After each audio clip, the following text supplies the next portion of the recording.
ಇಂದು ಪುರಂದರದಾಸರ ಆರಾಧನೆ. ಅದಕ್ಕೂ ಮೊದಲು ಒಂದು ಸಣ್ಣ ಕತೆ. ಕೆಲಸ ಕಲಿಯಲು ಬದುಕಿನ ಕೊನೆಯವರೆಗೂ ಕಾಯಬೇಕೇ? ಕೆಲಸಕ್ಕೂ ಬದುಕಿಗೂ ಒಂದು ಬಗೆಯ ಅವಿನಾಭಾವ ಸಂಬಂಧವಿದೆಯಲ್ಲವೇ?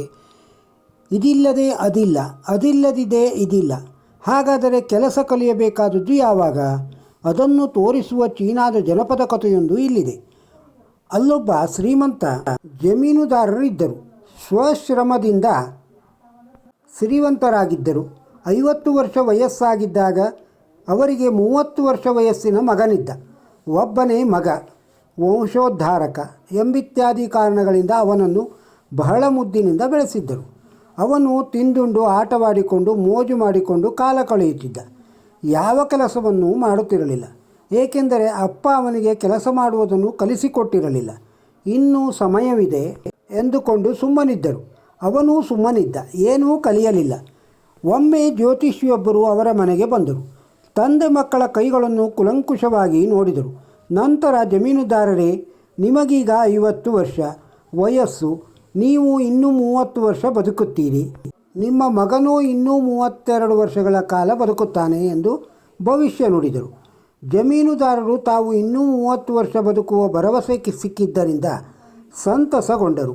ಆದರೆ ಅವರ ಮಗ ಗಟ್ಟಿಯಾಗಿ ಅಳಲಾರಂಭಿಸಿದ.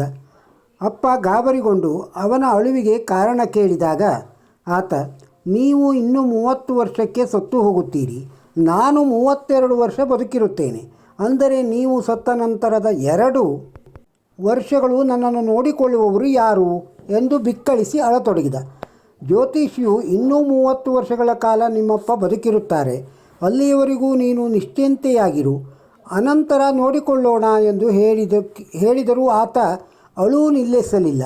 ಆಗ ಜಮೀನುದಾರರು ಮಗನ ತಲೆನೇವರಿಸುತ್ತಾ, ಮಗು, ನಿನಗೆ 59 ವರ್ಷ ವಯಸ್ಸಾದಾಗ, ಅಂದರೆ ನಾನು ಸಾಯುವುದಕ್ಕೆ 1 ವರ್ಷ ಮುಂಚೆ ನಿನಗೆ ವ್ಯವಸಾಯ ಮಾಡುವುದಕ್ಕೂ ಜಮೀನುದಾರಿಕೆಯ ಕೆಲಸವನ್ನು ಹೇಳಿಕೊಡುತ್ತೇನೆ.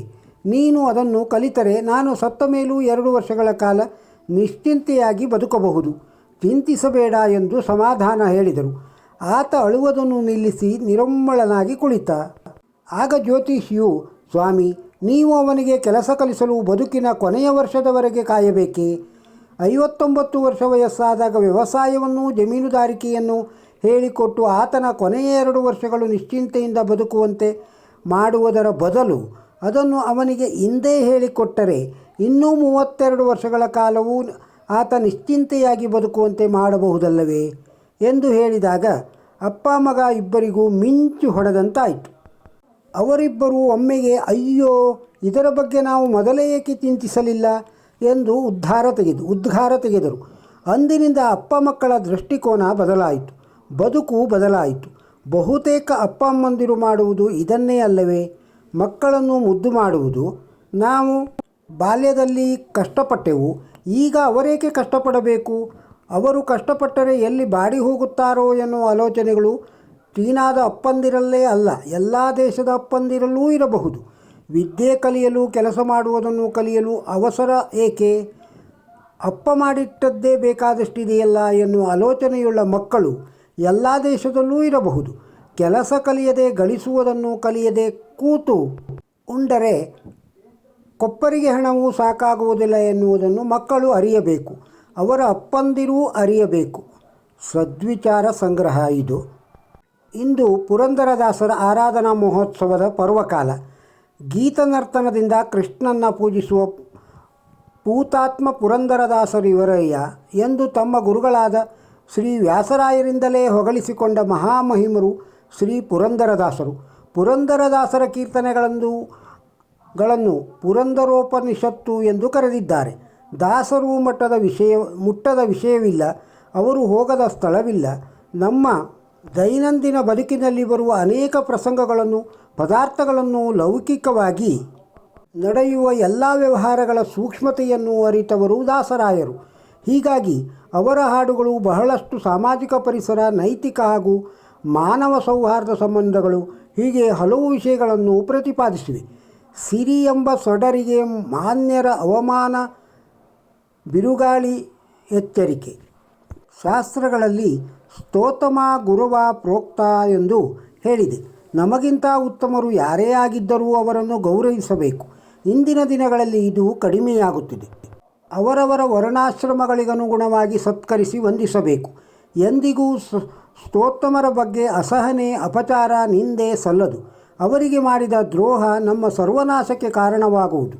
ಗುರು ಹಿರಿಯರನ್ನು ನಮಸ್ಕರಿಸುವುದು, ಅವರ ಮಾತುಗಳನ್ನು ಪಾಲಿಸುವುದು, ಅವರು ಬಂದಾಗ ಎದ್ದು ಆಸನವನ್ನು ನೀಡುವುದು ಒಳ್ಳೆಯ ಸಂಸ್ಕಾರ. ಸಾಧು ಸಂತರ ಸಂಘೋನ್ನತಿಗೆ ಕಾರಣ. ದೊಡ್ಡವರನ್ನು ನಮಸ್ಕರಿಸುವುದರಿಂದ ಆಗುವ ಲಾಭವನ್ನು ಮಾರ್ಕಾಂಡೇಯ ಋಷಿಗಳ ಜೀವನದಿಂದ ನಾವು ಕಲಿಯಬಹುದು. ಅಲ್ಪಾಯುಷಿಗಳಾದ ಮಾರ್ಕಾಂಡೇಯರು ಹಿರಿಯರಿಗೆ ನಮಸ್ಕಾರ ಮಾಡಿದ್ದರಿಂದ ಅವರು ಅಖಂಡ ಆಯುಷ್ಯವನ್ನು ಪಡೆದು ಭಗವಂತನ ಅನುಗ್ರಹ ಪ್ರಲಯವನ್ನು ನೋಡುವಂತಾಯಿತು. ಸಿರಿತನ, ಸಂಪತ್ತು, ಅಧಿಕಾರ, ಪದವಿ ಇವೆಲ್ಲ ವೈಭವಗಳು ಮಾನ್ಯರ ಅವಮಾನದಿಂದ ಬಿರುಗಾಳಿಗೆ ಸಿಕ್ಕ ದೀಪದಂತೆ ನಾಶವಾಗುತ್ತದೆ. ಪರಸತಿ ಧನ ಅಪಹರಿಸಲು ಸಿರಿಮೊಗದಿರುಹುಳೆಚ್ಚರಿಕೆ. ನೆರೆಛಿದ್ರ ಕುಂಭವ ನೀರಿನಂತಾಯುಷ್ಯ ಸರಿಯುತ್ತಿದೆಚ್ಚರಿಕೆ. ದಾನಿಯಾದವನು ಹರಿಕೊಟ್ಟದ್ದೇ ಹಸನವಾದುದೆಂದು ಭಾವಿಸಿ ಅದರಲ್ಲೇ ತೃಪ್ತನಾಗಿ ಸ್ವಧರ್ಮಾನುಷ್ಠಾನದಲ್ಲಿ ಆಸಕ್ತನಾಗಿರಬೇಕು. ಇದಕ್ಕೆ ವ್ಯತಿರಿಕ್ತವಾಗಿ ಪರಧನ, ಪರಸ್ತ್ರೀಯರನ್ನು ಹೊಂದುವ ದುರಾಸೆಯನ್ನು ಬೆಳೆಸಿಕೊಂಡು ಅವುಗಳನ್ನು ಪಡೆಯಲು ದುರ್ಮಾರ್ಗಗಳನ್ನು ಅನುಸರಿಸುವ ಜನರು ಎಂದಿಗೂ ಸುಖದಿಂದ ಇರುವುದಿಲ್ಲ. ಜೊತೆಗೆ ಲಕ್ಷ್ಮೀದೇವಿ ಇಂತಹವರ ಕಡೆಗೆ ಮುಖವನ್ನೂ ಮಾಡಿ ನೋಡುವುದಿಲ್ಲ. ಜೀವನದಲ್ಲಿ ಏನು ಸಂಪಾದಿಸಿದರೂ ಭೋಗಿಸಲು ಆಯುಷ್ಯ ಬೇಕು. ತೂತುಗಳಿದ್ದ ಗಡಿಗೆಯಲ್ಲಿ ನೀರು ಖಾಲಿಯಾಗುವಂತೆ ನಮ್ಮ ಆಯುಷ್ಯ ಕೂಡ ಇಳಿಯುತ್ತಾ ಬರುತ್ತದೆ. ಯಾವಾಗಲೋ ಏನೋ ಸಾವು, ಇದು ತಿಳಿಯದ ಸಂಗತಿ. ಆದ್ದರಿಂದ ದೊರೆತ ಸಮಯದಲ್ಲೇ ಕಾರ್ಯಪ್ರವೃತ್ತರಾಗಿ ಮಾನವ ಜನ್ಮದ ಸಾರ್ಥಕತೆಯನ್ನು ಪಡೆಯಬೇಕು. ಹೀಗೆ ಅನೇಕ ಹಿತೋಕ್ತಿಗಳನ್ನು ಪುರಂದರದಾಸರಾದಿಯಾಗಿ ಅನೇಕ ಮಹಾತ್ಮರು ಹೇಳಿದ್ದಾರೆ. ದಾಸರು ಹೇಳಿದಂತೆ ಕೇಳುವುದರಲ್ಲಿ ಕಳೆದೆಯಲ್ಲ ದಿನ ಮಾಡುವುದೆಂದೇಳಲೇ ಮನವೇ.